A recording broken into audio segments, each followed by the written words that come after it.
want to keep doing the beautiful Italian class which does Giuseppe. It's definitely a beautiful Italian class that he's been doing so far. However, I would like to bring you a little bit back in the history of, I would say, not only of Italy, but of the Western civilization. Because what I will tell you today is something which has impacted the way we are living these days, in terms of economics particularly. This is an Italian flag, which is the maritime flag of Italy. There is a difference in Italy if the flag is maritime or is the navy. Difference is very simple. This is the Italian navy. These are the four arms of court of the four maritime republics, which were extremely important in changing the way of business around the world. This is the navy, and you see the San Mark lion that maybe you have seen in Florence is armed. That's because it's the navy, so they're ready to attack. And this is the crown of Italy. This is the Italian navy. That's the way you recognize if a ship is a military one or not. If you see, this is a detail of what I thought. You see the San Marco lion ready to defend. Now we say to defend, we don't attack anymore, but that's the navy. This is the commercial one. The commercial one, it has the arm of the lion on the book. Under the lion is written Paxi Tibi Marsi Evangelista Maps, that in English it means to you, Marco, my evangelist. You know, this comes from the Maritime Republic, that as we'll see very soon, they were linked with the Roman Catholic Church and the Christianity, even though the Roman Catholic had their own state. This, at that time, then I will show you the timing soon after that. These were in Italy, like all over Europe, there were the city-state. There were zillions of this small town, the city. Each one wanted to claim their strength, their power, their economies, and they were totally independent. And there were these small cities down. They were in around the Mediterranean, particularly in Italy, and on the Dalmatian side. The Dalmatian side is the one you see, Ragusa, over there, up to Venice. Ancona, then we had Amalfi, Gaeta, Pisa, Genova, and Noli. These were the most of them.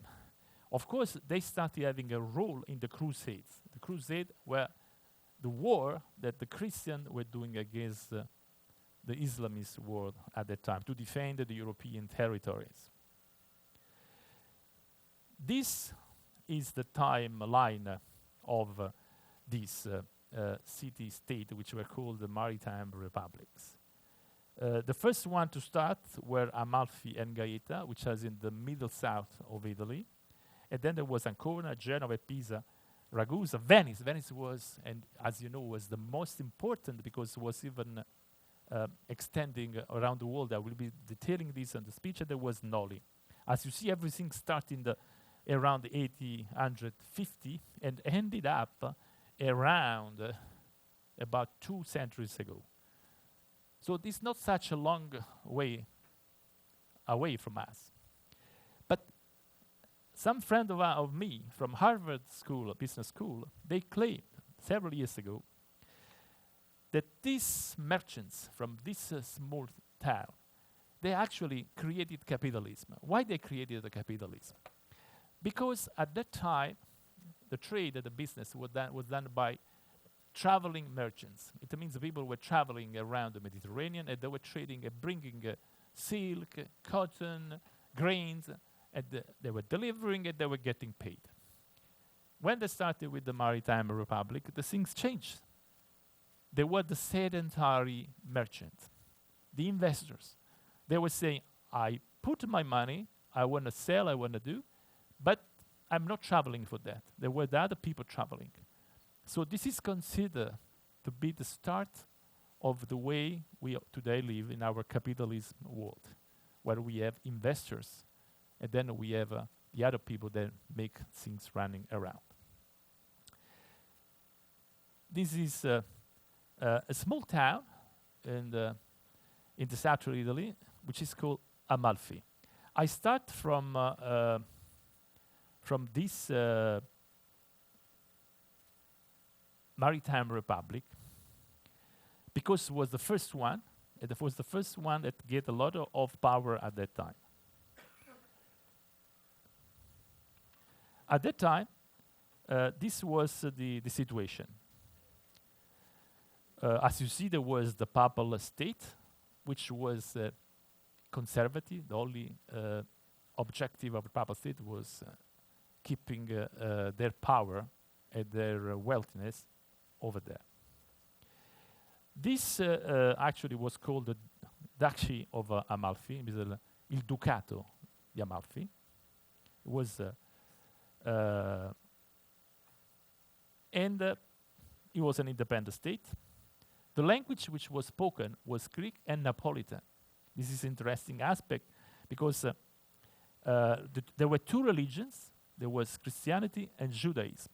So this state was not only Christian, it was also Judaism. The government was done by Duke, and the Duke was elected after many years in the 958. The population at the end, when actually was sacked by Pisa, there were only, there was a lot of people at that time, 70,000 people. The currency there was called the solidus, the tari. Then it was preceded by the Duchy of Naples, and then it became the Kingdom of Sicily. The language of the Kingdom of Sicily, which was all the south of Italy, starting from south of Rome, including Sicily, was Napolitan, which was the official language for that area. The flag at the coat of arms of Amalfi are this white cross in the blue. What are the signs that Amalfi left in our civilization? They left two important things. One was the Tavola Amalfitana, which was the table of Amalfi, which was in use for navigating in the Mediterranean until the 1570. They enlisted the rules for navigating in the Mediterranean and for having trades among the Mediterranean states. This is an original book, which you can find in the Museum of Amalfi. But most important, another guy, which in Italy is very well known, is called Flavio Gioia. You see the picture over there. He actually invented the compass, the magnetic compass. Actually, he really did not invent the magnetic compass. What he did, at the time, the way they were navigating, they had this magnetic eagle, and they put in the water, and it was floating. And they more or less were understanding where to go north. What Flavio Gioia had, he engineered this magnetic eagle to make it to become the actual magnetic compass that if you go on the last deck, it's still there. So it never changed too much. So this is one of the two most important lessons we learned from there. Today, we call the maritime law. They come from the tables of Amalfi. And some of them are still out, they wrote at that time. Here, I show you a picture. We were visiting with Monica the maritime republics of Amalfi, which included Capri, of course, the other islands over there. This is the main church of Amalfi. And I will explain you what are doing these people there. I will tell you at the end of my speech what these people are doing dressed in these historical dresses. And as you see in the other pictures on the bottom, is how you see Amalfi when you stand from Capri. The other important one was the Republic of Pisa, which is, I believe, something that you have visited at that time. Keep in mind that, as you see on the pictures down there, Pisa was in the water. So there was a port at that time in Pisa. That's why they became a maritime republic. Now they are almost on the river, Arno, but at that time they were really on the sea. The most client state was the Duchy of Milan, and the common language was Tuscan, Latin, and Italian. It was established in the 11th century and was established in the 1406. Before that, there was the Holy Roman Empire, which was the end of the biggest empire ever had on the earth, and then was succeeded by the Republic of Florence and the Principality of Piombino. The extension was very big. I will show you in 4 pictures. So today, The area which was covered from the Maritime Republic of Pisa is part of Italy, France, and Spain. These are some pictures of Pisa. I put these pictures of the cathedral of Pisa under snow, which is not very common. And the one down there in the bottom is the port of Pisa, which is imprinted on the Tower of Pisa. Maybe you never really looked detailed at that, but there is the port of Pisa over there. And these are two common pictures you have seen of Pisa. Now, there have been many famous people, but even these days, Pisa has delivered to the world very famous people, extremely famous. I give you just 4 names. One is Andrea Bocelli. Andrea Bocelli is from Pisa. Actually, he's from a small neighborhood from Pisa. The other one is Enrico Fermi, that became one of the most well-known U.S. Scientists. The other one is Carlo Rubbia, has been founding the CERN, the most important research center in Switzerland, and Galileo Galilei. So beside Bocelli is a singer. All the other were really scientists. The other 4 republics which are important is the Republic of Genova, which they say La Superba, means they feel to be superior to the other people. They spoke Italian, Ligurian, and Latin. The religion here was only Roman Catholic. Was oligarchic. There was the Doge. The Doge was not only in Venice. The Doge was the Italian word for duke at that time. So he was elected as the head. What is important in this Maritime Republic and why they were so successful, I will explain you when I go into the details of Venice. But extremely point, they were smart. They had a good electoral system, and they were electing wise people. So this gave them an opportunity to expand their business, but they had the leading people that were wise. So instead of fighting with everybody, they were negotiating and find agreement. And that's the way they developed their business. They were succeeded by the Ligurian Republic Kingdom of Sardinia, Corsica, and so on. So these are some pictures of Genova, like it is today. Today, Genova is an important port, is one of the major cruise terminals in the Mediterranean. In Italy, we have many cruise terminals, of course, not only Genova. And the sign of the most important sign of Genova is this tower, which they call La Lanterna, where you see still the coat of arms of the Maritime Republic of Pisa. And who was an important person from Genova? Was this guy, was Christophorus Columbus. Who, people say maybe he discovered America, but of course I'm not an historian and I want to enter. I have a passion for history, but I never get into debate because there are many debates. However, he actually discovered the Bahamas for sure, because he landed in San Salvador, which is part of the Bahamas, and then he explored other islands. Then if he was the first one arriving to America, I leave this to the historian. But anyway, this guy was so smart, he took 20 years to convince, the crown of Spain to give him money to go over there. He succeeded, and he went to visit that with this caravel. The 4th republic is the one I'm sure most of you know, which was the Maritime Republic of Venice, which has been lasting until the 1850. And you see still these days the glory of Venice. Venice was called the Serenissima. I will come then on this, why they were calling Serenissima. They spoke, of course, Italian, Venetian, and Latin. But what was important, Venice was not suddenly or right away the capital of the Maritime Republic. Before Venice, there were Eraclea and Malamocco to be the capital. If you go to Venice, you know that there are 2 islands that have this name, Eraclea and Malamocco. These 2 islands, they were the capital. And then Venice became the capital. Then they incorporated all the other islands, and that's the way you see now ancient Venice and these days when you go to Venice.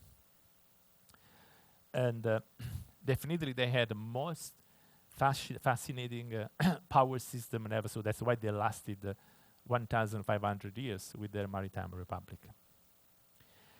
And they were succeeded then by the Venetia province, Cisalpine Republic, the French Department of Greece, until and then the extension they were, as you see, was extremely huge. So today, the parts of Venice you can find in Italy, Slovenia, Croatia, Montenegro, Albania, Greece, Cyprus, Turkey, and Ukraine.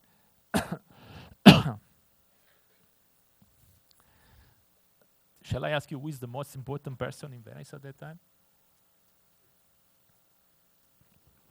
Beside the Doge, Marco Polo. You remember Marco Polo? Marco Polo was not the sedentary merchant, was not the capitalistic guy. He was not investing. He was the guy that he want to make money by being a traveling merchant. These are all the routes that this fantastic guy has been exploring in his short life, that at that time was very long. Actually, he discovered the entire Asia in this trip, which I believe sometime you watch some of the movies or Marco Polo, and how fascinating was that that part. These are a couple of shots how Venice looks these days. And as you can see, because in Venice we have no mechanical stuff inside, besides some motorboat, Venice still looks like it used to be. Venice was like that, it's like that. Of course, we have a problem in Venice, besides the fact that cruise ships cross the Grand Canal. And there have been some accidents the last few years. But the number of visitors in Venice every day is overwhelming the islands. Now, let's see one by one what was the extension. This was the extension of the Republic of Amalfi. As you can see, they extended practically all over the Mediterranean. When you see the link with the Pisa, Genova, and Venice, actually what they were doing, as I told you, they were wise leaders in these republics. So they were just establishing a cooperation, and so they were controlling the areas, and what they were trying just to avoid to be overtaken by the other maritime republics.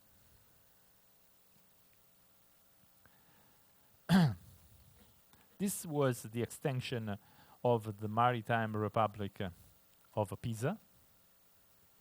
As you see, they extended as far as Spain from one side. On the other side, they were on this Byzantine, which was then became Greece.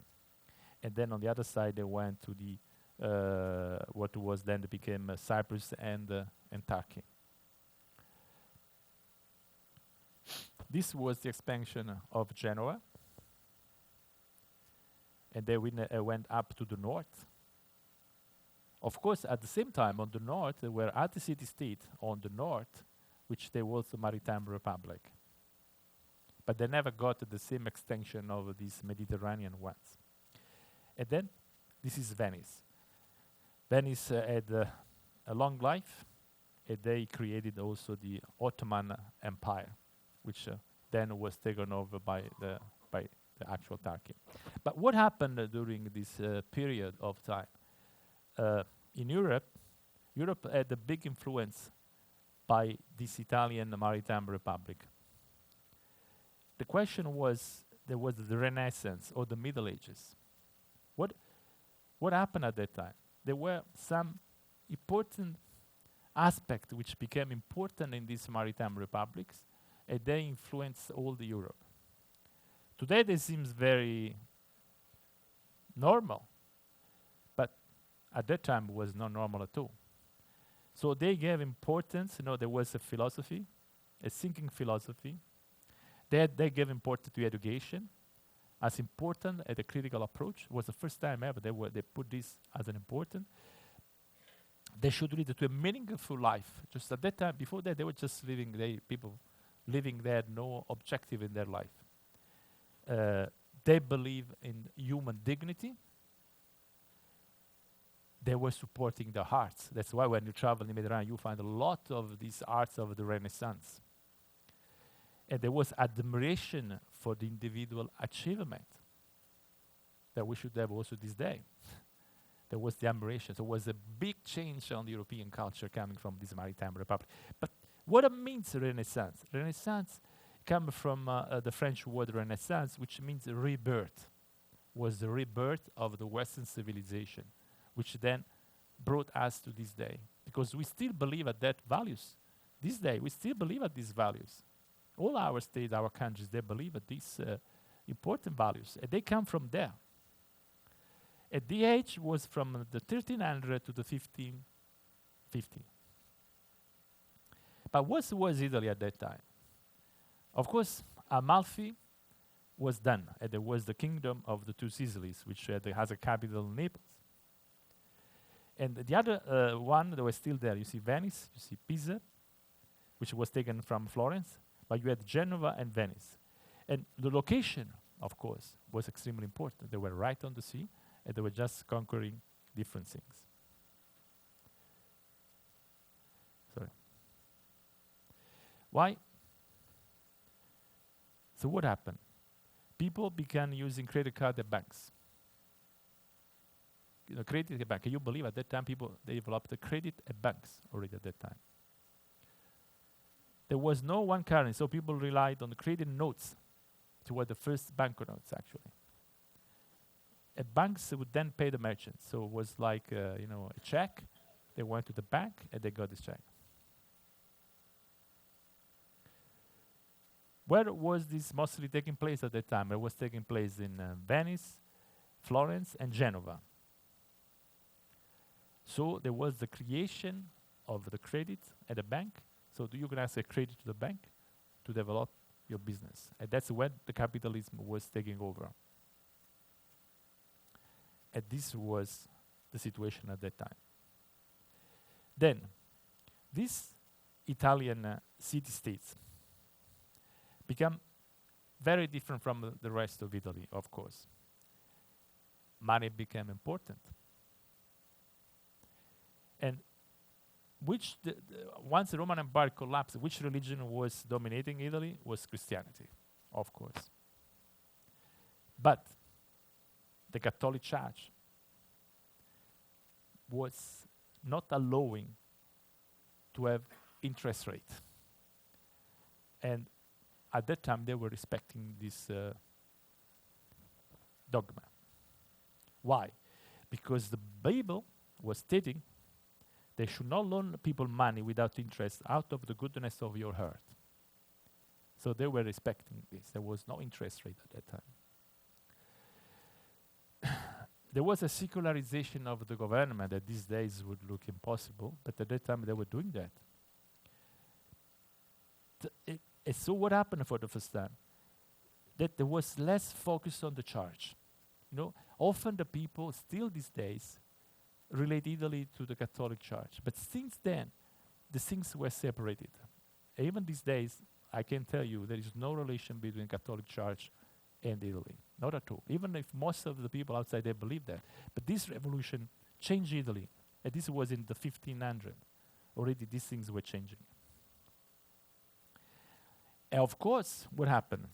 That there was an increase of trade also because of the crusade. Because the first reason they were going around the Mediterranean was for the crusade, where they were defending the European territory. And doing that, they increased the trade at the same time. And they were introducing Arab goods in Italy. And this changed North Italy. And again, he made the church less important than making money. So making money became more important than religion at that time. As I mentioned you, one of these maritime republic, for their own destiny, they had the glory. They had the glory of destiny. I would like to give you a little insight of Venice, because it really represented one of the most important revolution in the European culture. There was a rise and there was the fall. This is the way you can see the St. Mark Church.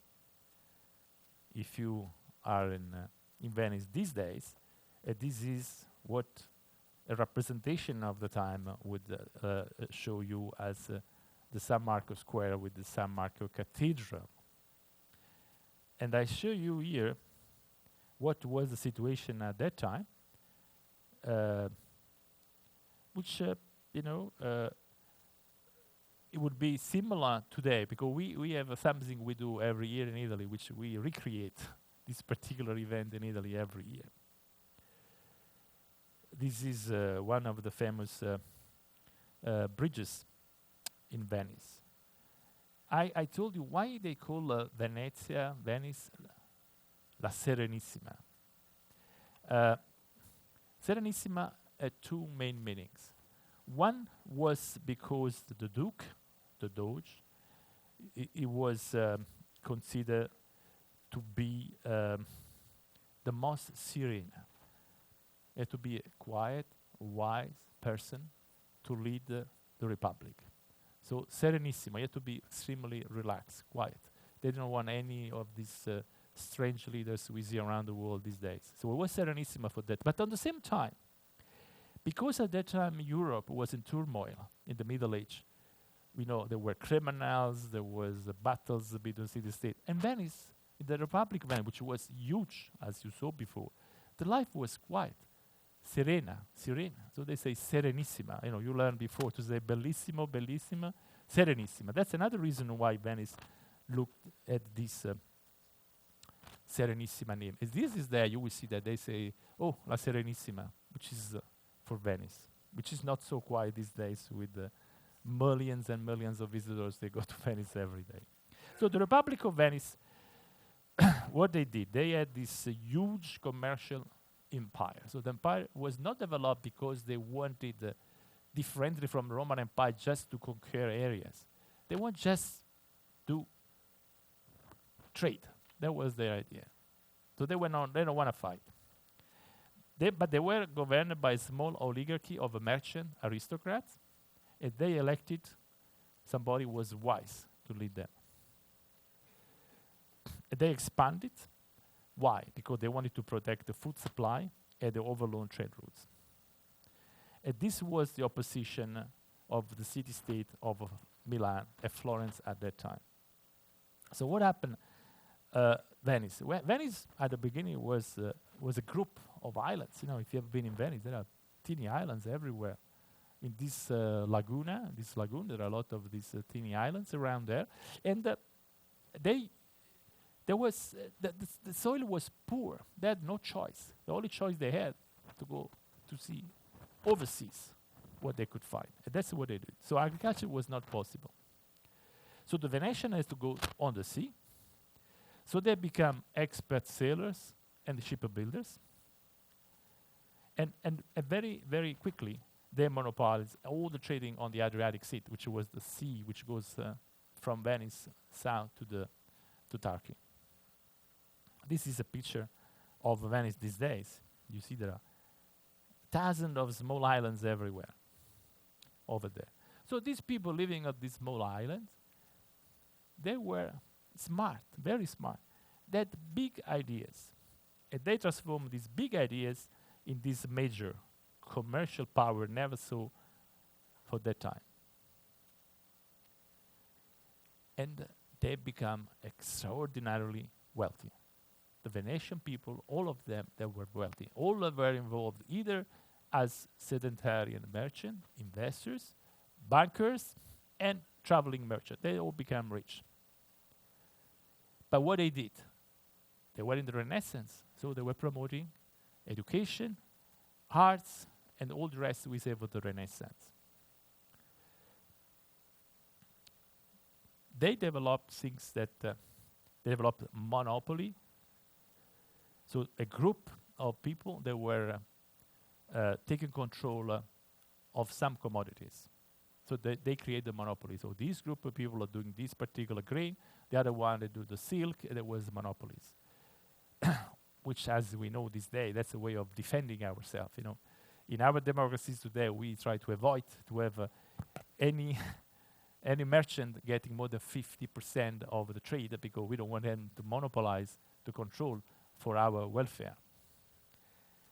The Doge was the rule of Venice, and at that time there was only one rival, was the Maritime Republic of Genova, but they were not rebelling for war.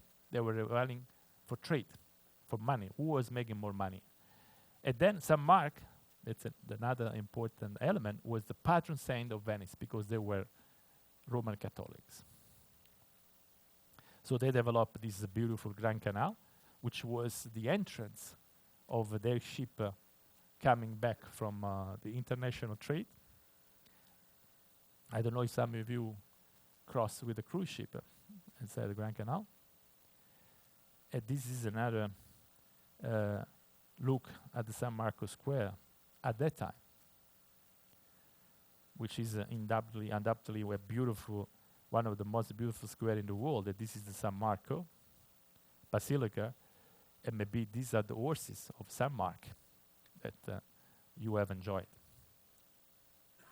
Now, there were some political factors which helped Venice to rise. They had an exemplary political system. They had a fair electoral system. And as I say, the leader, he was wise, but he was also capable and was committed to lead the Maritime Republic. They had a system for checking on the power, which was what we call, the House of the members of the Congress. They should check the power.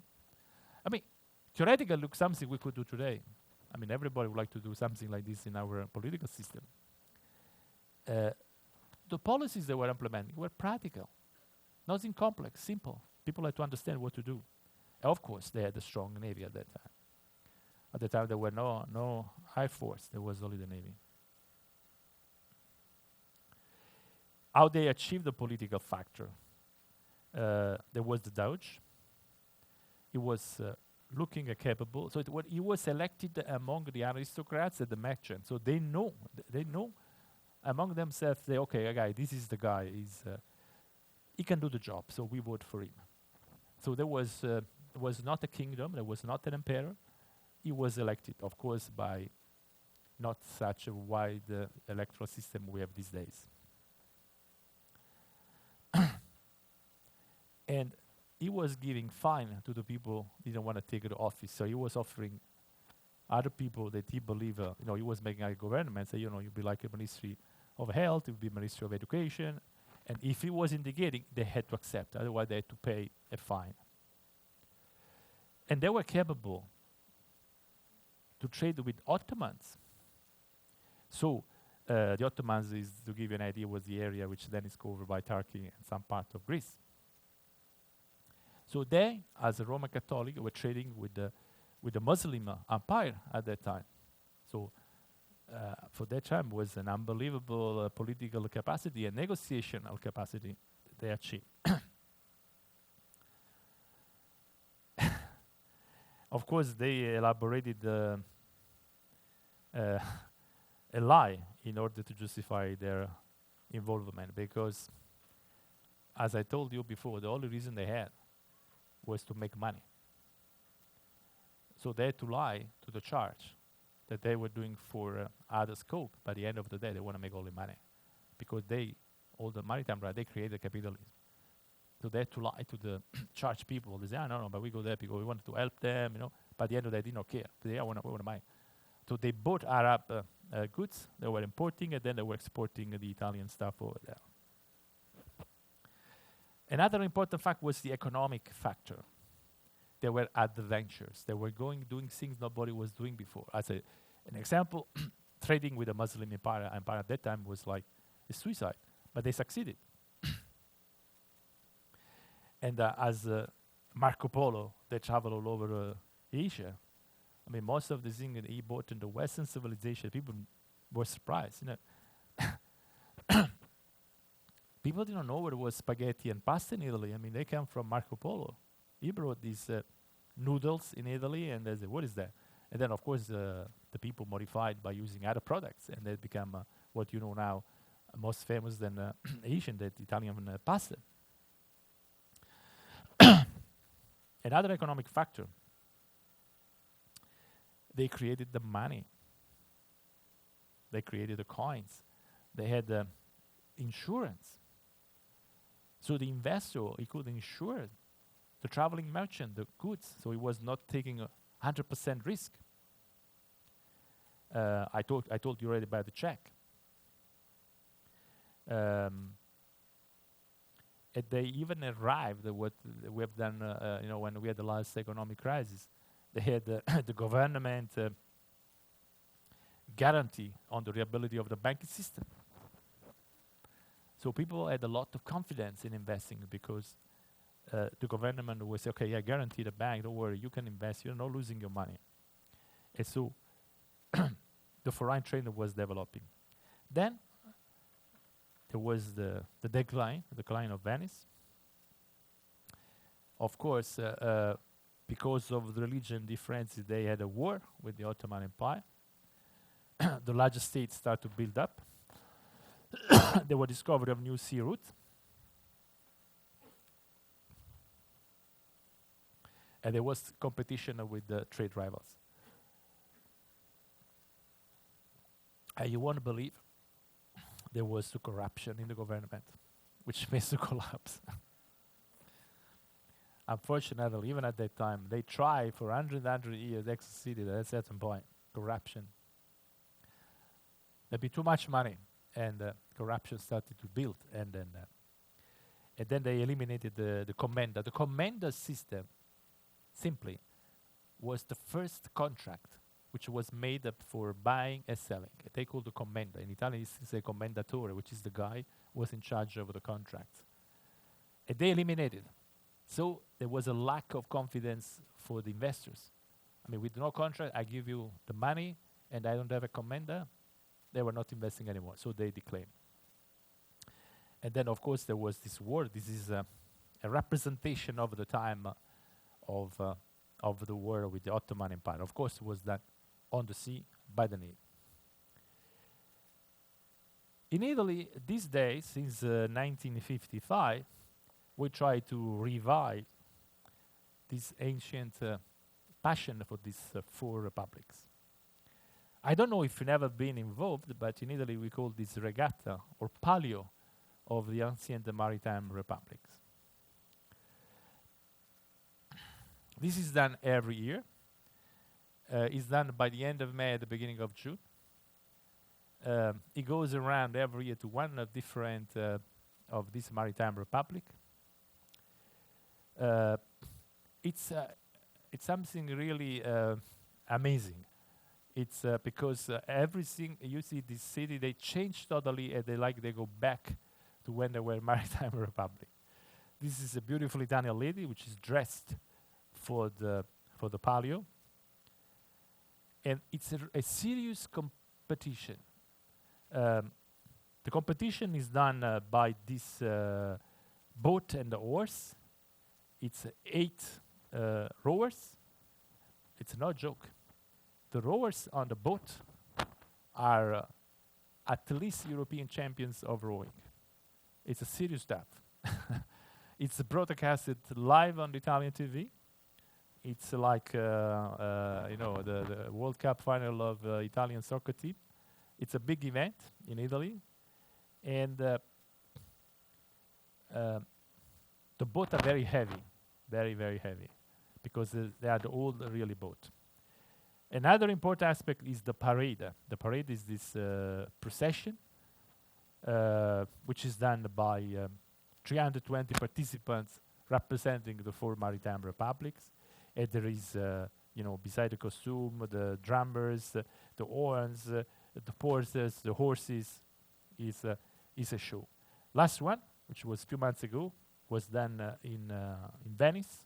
This was the advertising in Venice of the regatta. And these are what they call the confalonieri, which is this drap with the coat of arms. This is a parade, which was, you see, in Piazza San Marco, in San Marco Square, of the revival of this.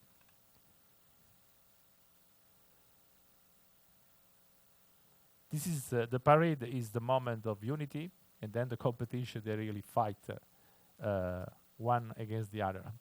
seriously for winning this competition.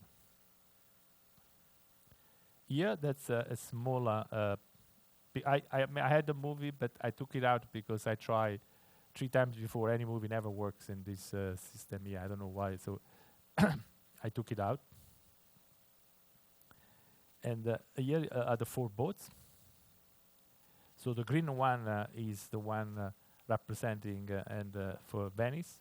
The white is Genova, the red is Pisa, and the blue is Amalfi. Here you have details how tough is the rowing this boat. And this is another small detail of when they're engaging in the competition. The run is 2,000 meters, which would be like 1.3 miles. The competition this year was won by Venice. And next show will be back in beautiful Amalfi Coast at the beginning of June of next year. This is the boat of Amalfi, which will be ready for next year competition. I think my time for what I see here is over, so I would like to thank you for your time, and I have always available for questions. I don't know if any one of you has some questions right now.